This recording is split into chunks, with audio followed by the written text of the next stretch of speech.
Hello and welcome to another update. So in the recent developments throughout the front, we see that the Ukrainian forces are now increasing the amount of assaults they do across the whole front. What does this actually mean? And are we nearing yet another turning point in the war? So I've made two previous videos claiming a turning point. The first one was during mid of October, where the Ukrainian army had just successfully conducted their Kharkiv offensive and the fighting was ongoing in the Kherson city area. So here in that video, I argued that with the Russian mobilization, when the whole army comes in, all of the 250 to 300,000 soldiers who were mobilized come to the front, what will happen? Will that be a turning point of the war? And after that video, the Ukrainians managed to capture Kherson, but since then, I was right. The whole war reached a turning point where we reached a stalemate. The Ukrainian forces could not advance, the Russian forces could not advance. From December last year until today, the amount of territorial changes has not surpassed 1% of Ukraine's total territory. Comparing that with the territorial changes prior to that point, it was significantly higher, to the point of 5%, 10% in a single month. Of course, there are exceptions, but that was the general rule, not the exception. Now the rule has been a stalemate, not the exception. 3 months ago, I made another video called A Turning Point, and that was 1 week after the Ukrainian offensive. And in that one, I was talking about how Ukraine's ongoing offensive was yielding no results. Just a week after the Ukrainian offensive, I predicted the fact that Ukraine would not be able to conduct a successful offensive in the Zaporizhzhia front. I predicted that they would not succeed with their attempts to cross to the Azov Sea. I also predicted this a week prior to the offensive, where I said that it was unreasonable to believe Ukraine could conduct a successful offensive reaching the Azov Sea, because the Russian forces now are much stronger, much more capable, and much more numerous compared to last year. So we cannot compare the two.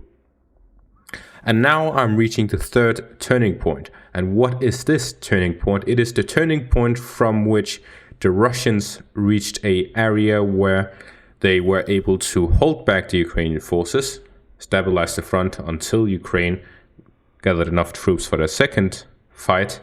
And in the second one was the turning point where Ukraine was unable to conduct an offensive. So the real stalemate began at the second turning point. And now we are reaching the third turning point. And what is the third turning point? The third turning point is the one where we see it return to the initial stages of the war.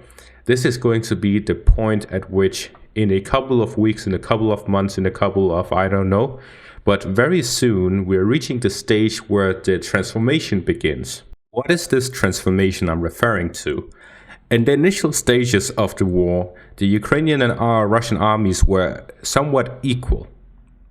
At the first turning point, the Russian forces were trying to bridge that gap from the Ukrainian mobilization that they never really matched. So the Ukrainians, between the first turning point and the start of the war, got a huge advantage by their own mobilizations, significantly outnumbering the Russian forces. After the first turning point, we returned to this stage of equal numbers. But the quality at this point was also equal. This means that the Russian and Ukrainian forces were equal. Then came the third turning point. This was the stage where the Russian forces went from being equal to being at a stage where they could withstand Ukrainian assaults, withstand their offensives, and at a point actually be able to conduct some counterattacks. So they were reaching this point where they were closing in on the tipping point. And now we're reaching the tipping point. What is this tipping point? It is the fact that the Russians have been able to withhold and withstand the Ukrainian offensive while building up another force. The Russian forces, the Russian army has increased in size by 270,000 troops through 2023. That is another 270,000 troops they can send to the front. In comparison, the Ukrainians have grinded down their own forces by conducting this offensive, which has yielded so far absolutely no results. So with this development, the Russians are now reaching the tipping point where they have the advantage, whether it be rotating their troops out to have fresh troops facing exhausted troops, or just generally adding these 270,000 troops on top of the actual forces to significantly outnumber the Ukrainian forces or to open a new front. Whichever the case, the Russian forces are now in a position where they have the extra attention, the extra time, the breathing space to actually conduct actual operations, compared to the past 9 months where they've essentially just been holding the line. Now the Russian forces can retake the initiative that they lost back last summer. So we are returning to a time where instead of it's Ukraine counterattacking Kharkiv, counterattacking Kherson, counterattacking in Zaporizhia, to Russia now being in a position where they can do another Bakhmut, they can do another Izium, they can do another Kharkiv. The Russian forces are now at such a significant advantage that they are quite logically supposed to be the ones attacking right now. But we're still seeing the Ukrainians attack right now. What is the reason for this? The reason for this is, despite the fact that the Russians now outnumber the Ukrainian forces, they need to be in a position where they have enough resources to also conduct an offensive. While the Ukrainian forces are grinding down their own forces, they're also grinding down the Russian supplies. So they are hitting their supply stations, they are attacking behind the lines, they're sabotaging Russian positions, and they're also conducting their offensive. All of this completely drains the Russian logistics. So the Russians need to add some logistics on top of this. This is why they are negotiating with Iran, and this is why they're negotiating with North Korea, to gain some logistics to exchange the losses that they received throughout this period. According to the latest reports, the North Korean deal actually includes millions of shells and thousands of multi-launch rockets, as well as multi-launch rocket systems that are comparable to HIMARS. Yes, North Korea has multi-launch rocket systems comparable to HIMARS. It's not the magical superweapon. It is actually very common. China has them, India has them, many other countries have them. And North Korea is going to send some, as well as ammunition for them, to Russia. They're also going to send shells to Russia. And there's also talks about ballistic missiles. So with all of this, Russia is going to essentially restock their supplies of this. And according to information, they are going to receive this by the front at the earliest by November. And adding that to the logical conclusion that if the Ukrainians have launched a summer offensive, the next answer for Russia is to launch a winter offensive. This all plays together with the timing of their supplies. If they receive their supplies to the front by November, then by December they can have finished their preparations for their winter offensive. The question in this case is, will it be a mild winter or will it be a heavy winter? If it's a mild winter, we will see a repeat of last year where there's essentially no operations. This is because in a mild winter, where it's not that deep into the negative degrees, the ground will not freeze, and as such, the whole winter will be just another mudfest like this fall and the spring seasons. So it'll be difficult to conduct large-scale operations. But if it's a heavy winter, there could be a month or two during the winter time where you can attack and do large-scale armored assault across the Ukrainian front. And this is all up to chance. Some years it is, some years it isn't. It's nothing you can predict, but it's something you can plan after. And it seems that the Russians have planned to conduct winter offensive.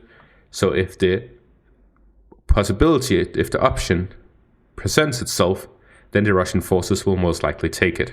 So what am I saying with this video? What I'm saying is that the Ukrainians really need to prepare. What they're currently doing is leaving themselves vulnerable for Ukrainian offensive. Why do I say this? It is because after 3 months and a half of fighting in this offensive, where they have managed to capture the village of Robotyne and breach the first line of defense, not break through, not capture it, breach it. In this time and through all of these losses, there's no new fortifications for them to hold on to. Robotyne is completely destroyed. The first offensive line they have not broken through. And as such, the Russian forces can just launch an attack, close the gap, recapture all of the territory lost in a couple of days. Of course, this would require a lot of things. The Ukrainians have heavy and significant numbers in this area, so unlikely to be successful. But the possibility is there. If the Ukrainian forces in this area, in this salient, in this bulge, are exhausted, and Russia sends in 50,000 new troops, fresh troops, to replace the standing lines, give them experienced troops a week or so of relaxing time, and then use them to launch an offensive. Suddenly, there's 100,000 Russian troops to 50,000 Ukrainian troops, 2-to-1 advantage. They can even send another 50,000, 3-to-1 advantage, and that is something that is within the Russian capability.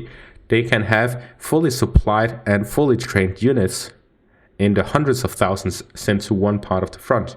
Why? Because they have so much forces in excess. This is not a secret army. The West is reporting on it, whether it's the Pentagon, the British Ministry of Defense, the MI6, the Institute for Study of War. All of them are reporting on the mass recruitment of Russian volunteers throughout Russia. I've mentioned it on my Telegram channel and in previous videos. This is something well known. It has been known since January, where the Russian army said we will increase the size of the Russian army from 1 million to 1.5 million. That's an additional 500,000 troops. They have been giving regular updates every month. The latest update was 270,000 troops added from January 1st, 2023 until August 1st, 2023. So through all of this, we are seeing that there's an average of 1 to 1.5 thousand troops being added every day to the Russian army. And these are receiving 3 months of training. According to some of my Russian viewers who I've asked on my Telegram channel, they tell me some of their relatives have signed up as volunteers and they're receiving 3 months of training before they're able to be sent to the front. So on average, saying 3 months of training, that means at least 200,000 troops are ready to be sent to the front right now. So either they're rotating out some troops already to replace them with fresh troops who will then gain experience and then return with the experienced troops who are on break to launch their offensive.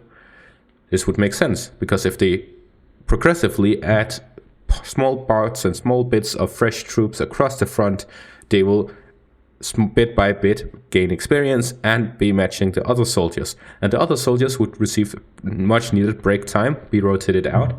And then suddenly we see a whole fresh Russian army with experience and training. So generally, this is something that the Ukrainians do not have the capacity to do because they have dedicated so many troops to this offensive.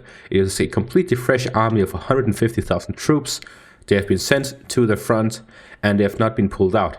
That means they have 150,000 exhausted troops from this offensive, of the ones that are survived this offensive. In comparison, the Russians have 270,000 who have not been used for any offensive. They've been used to defend, and defending is easier than attacking. And they haven't committed these troops. So there's generally a terrible outlook for the Ukrainian army. I already said it was bad prior to this offensive. With this offensive, that can be considered failed. It is a very difficult situation for Ukraine. And that is how I'm going to end off this video. Thank you all for watching and have a great day.